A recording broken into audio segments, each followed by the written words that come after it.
নেত্র news দেখেন এমন একটা ভয়ঙ্কর স্টোরি করেছে যে এমনকি ইন্ডিয়ান বিজেপি করে নাই, সেটা করছে নেত্র নিউজ।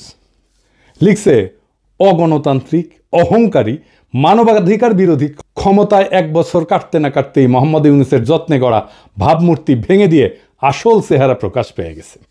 সে বলতেছে ইউনূস কোনোদিনই বাংলাদেশের মানুষের মধ্যে অতটা জনপ্রিয় ছিলেন না যতটা তার তোষামতকারীরা বিশ্বকে দেখাইতে এবং চাপিয়ে দিতে চাইছে। এই সত্য স্বীকার করার মতো বিনয় তার নাই।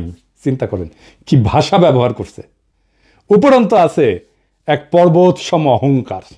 ভাঙা সংবিধানকে পাশ কাটায় সরকার চালাইতে যায় তিনি আমলাতন্ত্র এবং বিচার ব্যবস্থা তুলে দিচ্ছেন ক্ষুদ্র স্বার্থান্বেষী গোষ্ঠীর হাতে।